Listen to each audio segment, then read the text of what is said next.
Over the next few weeks, billions of public sex acts will take place, and few of us will notice.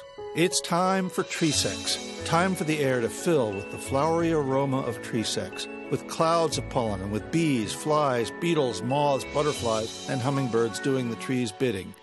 We all know the showy flowers, like yellow poplar, locust, and magnolia, but most trees have very subtle small flowers that we scarcely notice. Sometimes we smell a sweetness in the air without noticing the abundant tiny flowers on nearby trees. Sex in trees is complicated, more so than in people. Depending on the species, a tree might be all male or all female. Male and female in the same tree, male on Tuesday and female on Wednesday. A tree may even start out as male and become female decades later.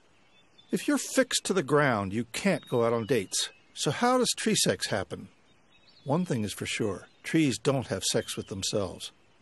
Even if male and female flowers are on the same tree, the female flowers will reject the advances of its own pollen. No inbreeding allowed.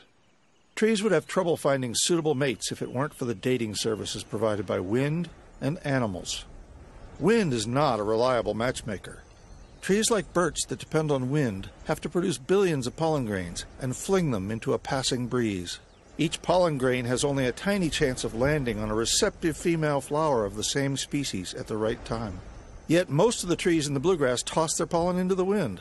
That's why our cars are often dusted with pollen in the morning. It's also why many people suffer from allergies in the spring.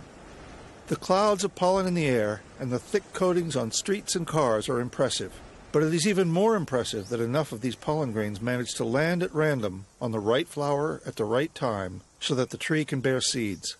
Some trees leave less to chance and enlist the services of animals. There are over 200,000 animals, mostly insects, that pollinate plants. Of course, bees are the most familiar, but it's not just honeybees. There are bumblebees, carpenter bees, mason bees, even a tiny bee the size of a pinhead. Then there are the flies, butterflies, moths, and beetles. Birds and bats get into the game as well. Trees play elaborate games to attract pollinators, offering bright colors, sweet nectars, and smells ranging from pleasant scents to the stink of rotting meat.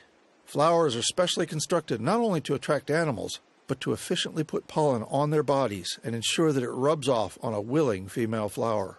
Some flowers even go so far as to imitate the reproductive organs of insect pollinators.